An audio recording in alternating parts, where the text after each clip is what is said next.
So great to see you all. So lovely to be back and so lovely to see so many of you. So Rambles now are on a Tuesday and on a Thursday, basically because, you know, things have slowed down a little bit in the vineyards here. The big growing season is over.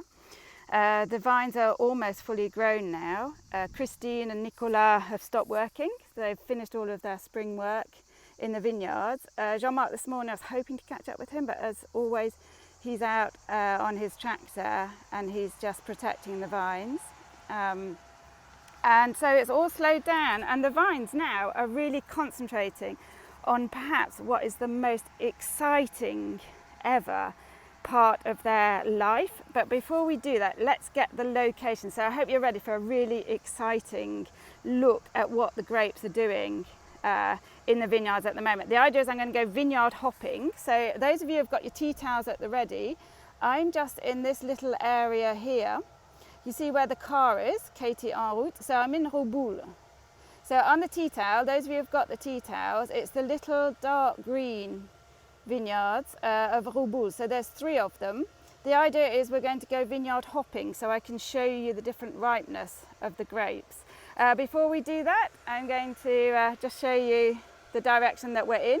So this direction, we are at the bottom of a valley a little bit, but the direction over here, this is Touchant and the Roussillon over here. If I turn around, this is more towards, well, the Aguila Castle is behind that hill, just to locate you. If I turn around, you can see the neighbour putting some sulphur on his vines, and turn around, and this is the Carcassonne direction up here behind me, and then the wonderful Toche mountain. So you see, I'm sort of in the bottom of a bit of a valley here. But just as I said, lovely to see you, and let's get on because I've got a lot of rambling to do. So I'm going to take my tea towel with me so that I don't have to come back and pick it up later. So let's have a look. So what I wanted to show you is actually, this is the most exciting thing in the life of a grape. So here you can see these are still actually green. Okay, you see that? And I'm going to try and find it. I'm in my old Carignan vine. So these vines are 110 years old. Say hello to Mr. Old Vine. I think this is a Mr. Actually, they're hermaphrodites, so it could be a Mr. or a Mrs. But good morning, vine. How are you today? Have a look what grapes you've been producing. Not that many on you. You're having a rest perhaps this year, I think. Move on. So you can see these are still green. So the grapes, these have not changed colour, and when they change colour, it's called Veraison. A new word here, Veraison, and in English they say the same, Veraison. So Veraison. So here, I hope I'm going to. Look, are you ready for this? Look at that. Can you see some very black grapes, or just starting to turn colour? Some black grapes. Yeah, we'll ignore the sulphur for breakfast. Thanks. So the black grapes here, so just turning. So this is the grapes just turning colour. You see that? And this, for a grape, this is the most exciting thing that happens. It must be like adolescence or something. It's just like the most exciting time in a grape's life. You see that one? That one has just turned. So we're in the old 110-year-old Carignan. So this is the Carignan vine. You go to his neighbour, you see? And they're still pretty green. And when they're green, before they've actually changed, if you take one off, don't tell Jean-Marc, you can see they're really hard, and they're very hard to squeeze. And if you taste it, it's actually more acidic than lemon juice. Very, very acidic. Let's keep going. So none there either. So you see in this vineyard, 110-year-old Carignan, but the bunches haven't really started to just as I was saying it. Can you see there? So another bunch starting to change, and this is the time when the bunches start to get a lot sweeter. So the acid drops, the sugar levels increase, and then what we have to do now is to actually, look at these, is to actually ripen those grapes so that all the grapes ripen evenly. Right, let's go. So what I thought would be a good idea today, I'm walking across our lovely ploughed vineyard here, lovely organic, lovely soils, here. It is literally like walking on a mattress up here.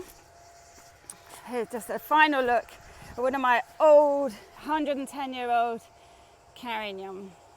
Look at those grapes. And when I was talking to Tim, actually, we did come up with a little idea, which was one of my old vines, be setting up an adoption system for my old vines.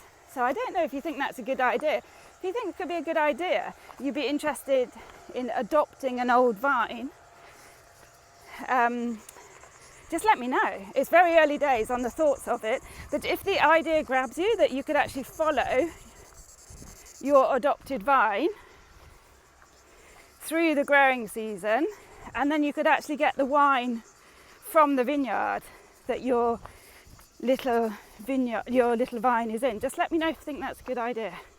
So Jean-Marc told me never to do it walking uphill, so today I'm walking uphill, but I'm just walking along there's loads of these vineyard tracks, you see here? There's little vineyard tracks. This is a direction to Touchon. So little tracks, and that if you like walking or even rambling, it's perfect here. There's so many paths. Oh, look who's here waiting for me. Hello, Dyane. She's not in my good books anymore, the Dyane. Limited usage of the Dyane at the moment, given my bad back, which is actually much better.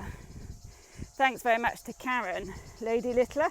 If you see her on the screen today, just give her a big clap. She's been amazing in my recovery from my back problems, sending me exercises to do, and just been my personal nurse. So thanks very much, Karen, Lady Littler. So I was just showing you, going to show you, do you know which vineyard we're in now? That is some wild fennel. Here's some fennel, and that smells so pungent. It's lovely. Show Bruce, if you're listening, you need this in your restaurant. Wild herb, wild fennel from Domaine Jones's vineyards. Some lovely, lovely plants.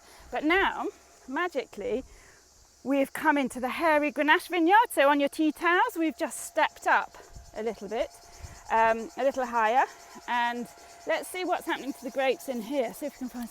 Oh, so the Hairy Grenache. Oh, get in there. Sorry, grape. Sorry, vine. I'm just taking a look at your grapes. I don't think this one doesn't want to show me. Well, you see these. So also, Veraison has started here in the Hairy Grenache. The Hairy Grenache. So a little. Oh, just picked half a leaf. And on the back you can see tiny little hairs from the Hairy Grenache. And moving forward, you can also see actually while we're looking for the, oh, there's a bunch down there. So look, these seem to be quite shy, but the Hairy Grenache sort of hiding their grapes up here, and that's because they're keeping them out of the sunlight. So now, although they need to get nice and ripe, they don't want too much direct sunlight because it does get very, very hot. We can get up to the 40s here. So nicely protected. It's a bit like hide and seek, trying to find them. And then I was just going to show you this. This is where we had some mildew problems, but you can see it's dried up nicely and fortunately didn't cause too much damage. It was scary, very scary growing season, but the mildew all dried up now. Oh, so on the Hairy Grenache, I'd say definitely in advance compared to the Carignan we were in earlier. Definitely, oh, here's another one. Definitely further on in the Veraison. And local legend has it that when you're halfway through Veraison, so halfway through, it's really difficult already to know when you're halfway through Veraison. It's a bit difficult to tell. But the harvest is only 40 days away. So apparently you can link the time of Veraison to, oh, there's some over here, to when you're going to pick the grapes. But it really depends on lots of other factors as well. It depends on the yields, it depends on how many leaves you've got, and the grape variety as well. So it's you can't rely on that. You can't say, oh, I'm halfway through Veraison, so I'm going to pick in 40 days time. See those? Lovely bunches of grapes. So now, not only do the grapes get sweeter, but they also start to get fruit aromas, as opposed to no aroma at all. Look at these. Wow, so exciting. It's like disco in my vineyard, all these different colours. So not only do they start to change colour, but they also start to take on fruit aromas. Whoa, look, lovely flowers.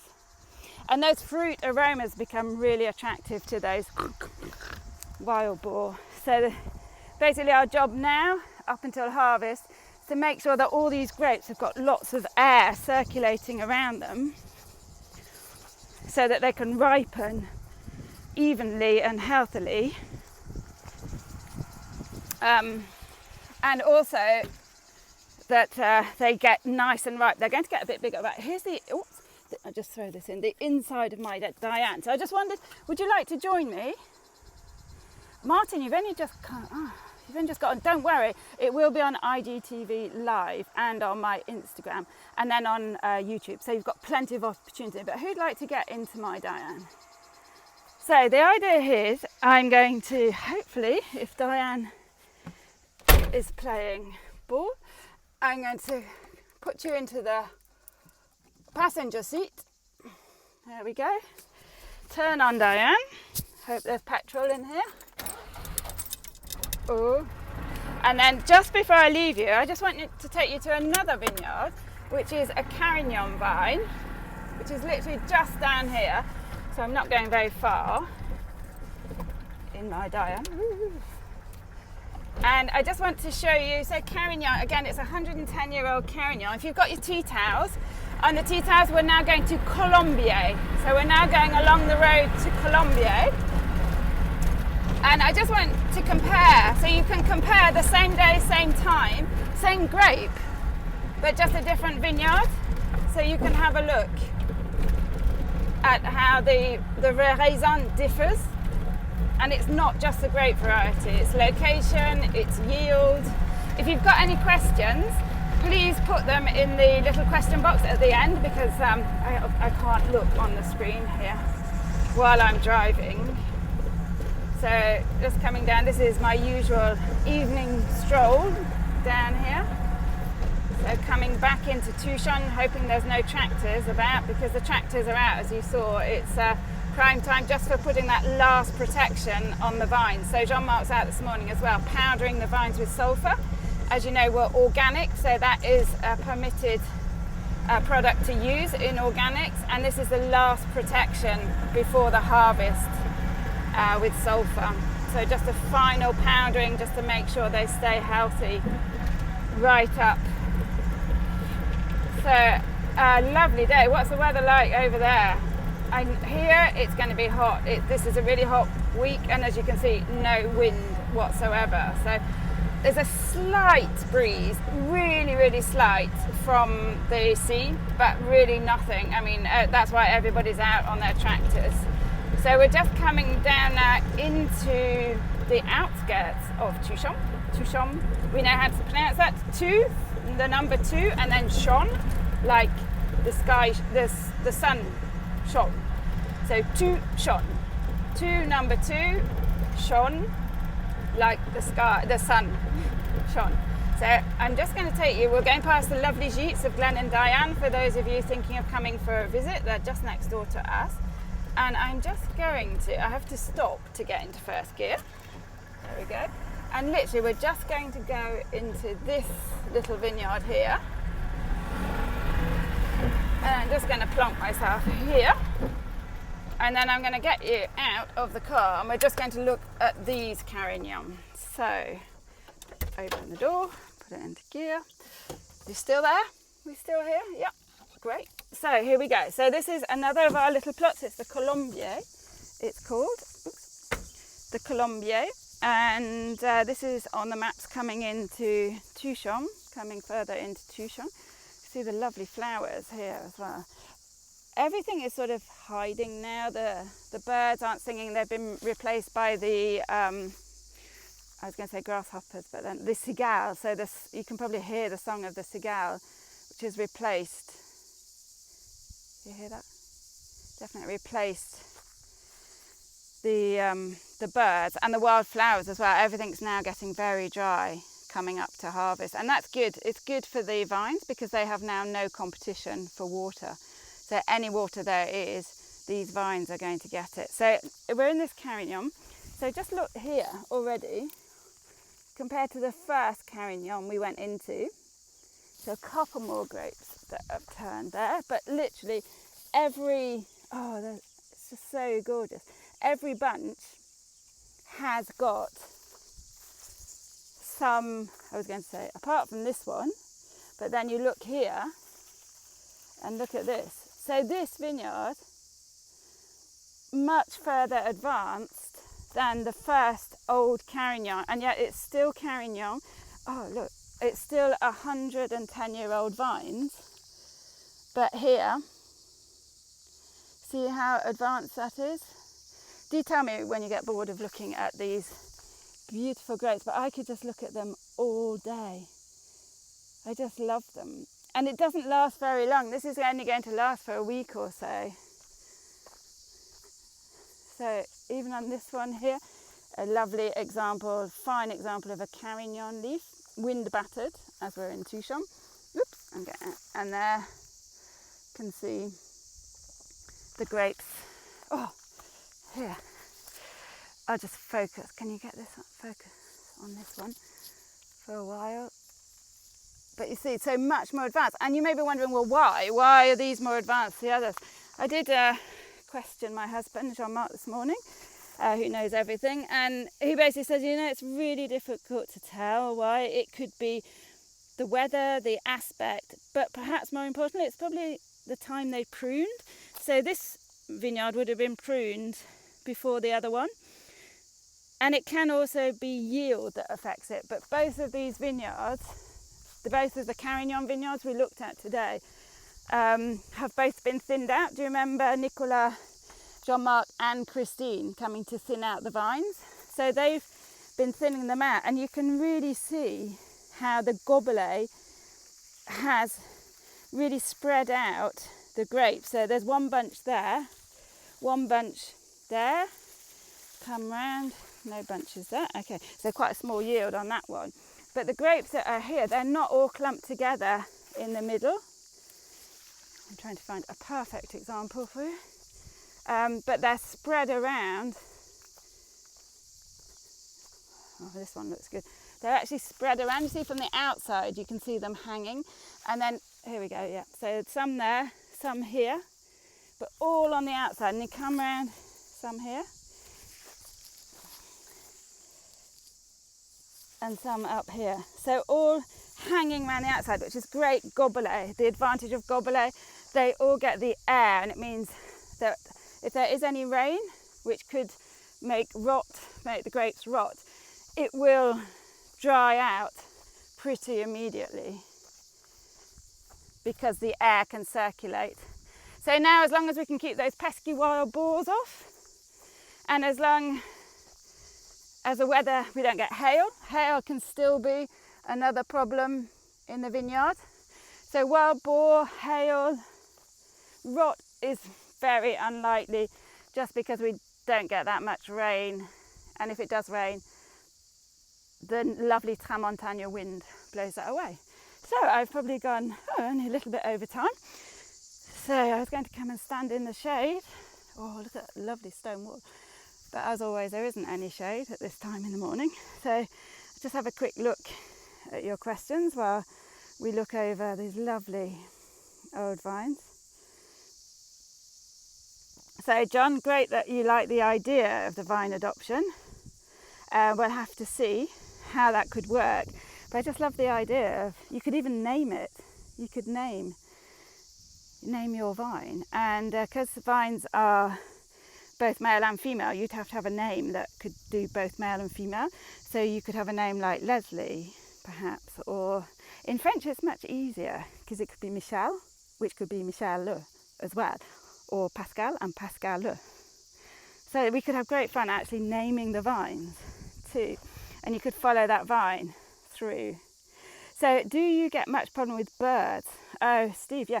I don't know if you do down in, is it Tarragon, I think, but no, we don't.